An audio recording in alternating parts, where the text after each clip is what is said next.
Parassala SHO Anilkumar Kilimanoor വെച്ചിട്ട് വെളുപ്പാങ്കാലത്ത് ഒരാളെ car കൊണ്ട് ഇടിച്ച് കൊന്നിട്ട ശേഷം അവിടെ നിന്ന് അയാൾ രക്ഷപ്പെട്ടു പോയിരിക്കുന്നു.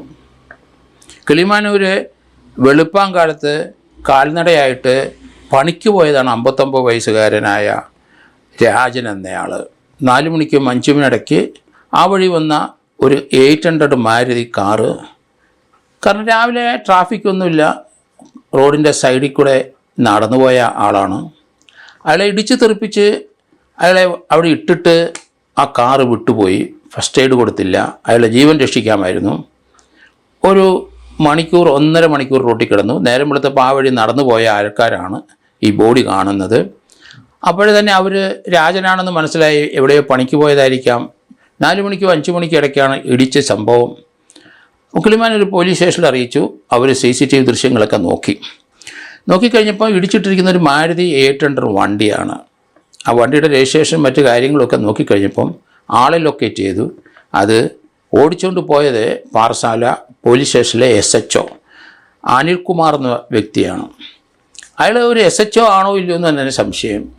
ഒരു മനുഷ്യൻ അബദ്ധത്തിൽ ഒരു മനുഷ്യനെ ഇടിച്ചു. എന്താണ് ചെയ്യേണ്ടത് നമുക്ക്? അത് പോലീസ് ഉദ്യോഗസ്ഥന്മാരാണ് ജനങ്ങളെ പഠിപ്പിക്കേണ്ടത്. ആ വ്യക്തി ഇടിച്ചിട്ടയാളെ ഫസ്റ്റ് എയ്ഡ് പോലും കൊടുക്കാതെ അവിടുന്ന് സ്ഥലം വിട്ടു. എന്നിട്ട് അയാൾ തമിഴ്നാട്ടിലെവിടെ കൊണ്ട് ആ കാറ് നന്നാക്കി. ഒരു മനുഷ്യനെ ഇടിച്ചിട്ടു എന്ന് വ്യക്തമായിട്ട് ആ SHOയ്ക്ക് അറിയാം. ഇയാളെ ആരാണ് അവിടെ SHO ആയിട്ട് അവിടെ പോസ്റ്റ് ചെയ്തത്? ഇയാൾ ഏതെങ്കിലും രാഷ്ട്രീയക്കാരെ പിണിയാളനാണോ?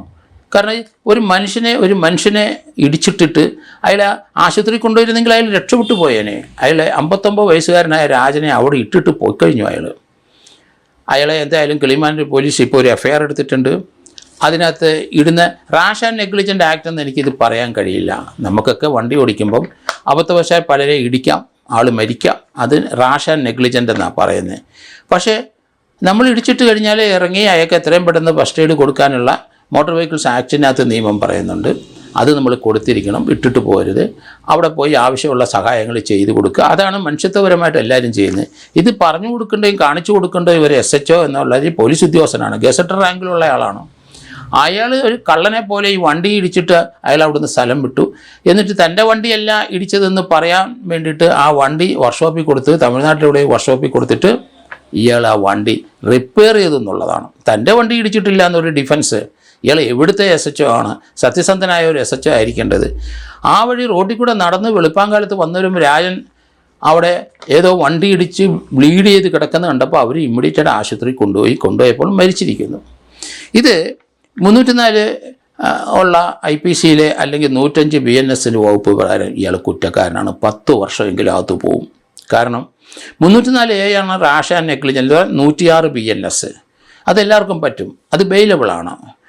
നമുക്കറിയാം, ഒരു IASകാരൻ്റെ ഇവിടെ ആ മ്യൂസിയം പോലീസ് സ്റ്റേഷൻ്റെ ഫ്രണ്ടിൽ ഒരു പത്രക്കാരനെ ഇടിച്ചിട്ട സംഭവം നമ്മൾ മറന്നു പോരുത്. അയാളവിടെ വെള്ളം അടിച്ച് ഡ്രഗ്സും അടിച്ചിട്ട് വേറൊരു പെണ്ണുമായിട്ട് അതിവേഗത്തിൽ വാഹനം ഓടിച്ച് ഇയാളെ പുറത്ത് നിന്ന് കയറി അയാളെ അവിടെ മരിച്ചു വീണു പത്രക്കാരന്. അതിനുശേഷം അയാൾ മദ്യപിച്ചിരുന്നു. ആ മദ്യപിച്ചിരിക്കുന്നതെല്ലാം അയാളൊരു ഡോക്ടറാണ്, IASകാരൻ.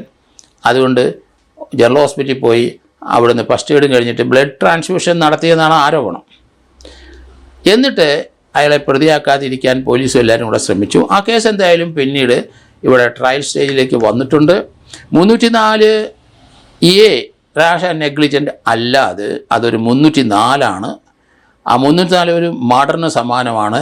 അത് അല്ലെങ്കിൽ 105 BNS പ്രകാരം 10 വർഷമെങ്കിലും ശിക്ഷിക്കുന്ന കേസാണത്. ഈ MACT അല്ലെങ്കിൽ മോട്ടോർ വെഹിക്കിൾസ് ആക്ടിൽ limit of speed 112 motor vehicle ആക്ടിനകത്ത് പറയുന്നുണ്ട്. 112 വകുപ്പ് ഓവർ സ്പീഡാണ് ആ വണ്ടിക്ക്. Liability to pay compensation. ആ SHO അയാൾക്ക് കോമ്പൻസേഷൻ കൊടുത്തേ പറ്റുള്ളൂ. ഫസ്റ്റ് എയ്ഡ് പോലും ചെയ്യാതെ അവിടുന്ന് ഓടി രക്ഷപ്പെട്ടു. ആരെങ്കിലും തലയിൽ വെച്ച് കെട്ടാം എന്നാണ് ആ SHO തീരുമാനിച്ചത്. അത് നടക്കില്ല. കാരണം ഡേഞ്ചറസ് ആയിട്ട് വണ്ടി ഓടിച്ചിരിക്കുന്നു. രാവിലെ ഒരു വെഹിക്കിളും ഇല്ല, റോഡിൽ കൊണ്ട് സൈഡിൽ കൂടെ നടന്നുപോയ മനുഷ്യനാണ് എങ്ങനെയാണ് അത് ഇടിക്കുന്നത്? അത്ര റാഷ് ആൻഡ് നെഗ്ലിജൻ്റ് ആയിട്ട് ഓടിച്ച് ആൾ കൊല്ലപ്പെടും എന്ന് അയാൾക്ക് ബോധ്യമുണ്ട്. അപ്പം driving dangerously motor vehicles act 184 വകുപ്പ് പ്രകാരം അതിനും ഇയാൾക്ക് 1 വർഷത്തെ തടവിന് ഇയാൾ യോഗ്യനാണ്. വെഹിക്കിള് ഒരു അൺസേഫ് കണ്ടീഷനാണോ എന്ന് നമുക്കറിയത്തില്ല. തല്ലിപ്പൊളി വെഹിക്കിളാണോ എന്നും അറിയത്തില്ല. മാരുതി 800 ആണ്, എത്ര വർഷത്തെ പഴക്കമുണ്ട്. അത് മോട്ടോർ വെഹിക്കിൾസ് ആക്ട് 190 അനുസരിച്ച് കുറ്റകരം തന്നെ. ഇതുപോലെ ഒരു വ്യക്തിയെ കണ്ടെത്തിയത് CCTV ദൃശ്യത്തിൽ നിന്നാണ്. അതിൽ കിളിമാനൂർ പോലീസിൻ്റെ മുമ്പിൽ ഈ SHO ഹാജരാകണം, അവരെ ചോദ്യം ചെയ്യലിന് വിധേയനാകണം. അയാളെ സസ്പെൻഡ് ചെയ്തു എന്നാണ് മനസ്സിലാക്കാൻ, തീർച്ചയായിട്ടും സസ്പെൻഡ് ചെയ്യേണ്ടി വരും. അയാളെ സർവീസിൽ നിന്ന് ഇങ്ങനെയുള്ള ആൾക്കാരെ എന്തിനാണ് വെച്ചുകൊണ്ടിരിക്കുന്നത്? ഈ ആൾക്കാരെ ഇടിച്ചിട്ടിട്ട് ഒരു അബദ്ധം പറ്റിയെന്ന് വിചാരിച്ചാൽ അത് ക്ഷമിക്കും ആൾക്കാർ, അല്ലെങ്കിൽ ഡിപ്പാർട്ട്മെൻറ്റ് ക്ഷമിക്കും. അതിന് പകരം കള്ളത്തരം കാണിക്കുന്ന ഇതുപോലെ SHOമാരെ പോലീസ് സ്റ്റേഷനിൽ ഇരുത്താനും കൊള്ളൂല. അവിടെ ഇതല്ലേ കാണിക്കുള്ളൂ, ഈ രീതിയിലുള്ള പ്രവൃത്തിയല്ലേ ചെയ്യുള്ളൂ. അതുകൊണ്ട് ഇയാൾക്ക് മാതൃകാപരമായൊരു ശിക്ഷ കൊടുക്കണം, ഇയാളെ സസ്പെൻഡ് ചെയ്യണം. ഇയാളെ പറ്റുമെങ്കിൽ സർവീസിൽ നിർത്തി കളയുന്നത് തന്നെ നല്ലത്. കാരണം ഇയാൾ മനുഷ്യനെ സംരക്ഷിക്കാനും ജീവനും സ്വത്തിനും സംരക്ഷണം കൊടുക്കാനും ആണ് പോലീസിനെ കേരളത്തിൽ സൃഷ്ടിച്ചു വെച്ചിരിക്കുന്നത്. അങ്ങനെയാണ് അവർക്ക് ട്രെയിനിങ്ങും കൊടുത്തിരിക്കുന്നത്.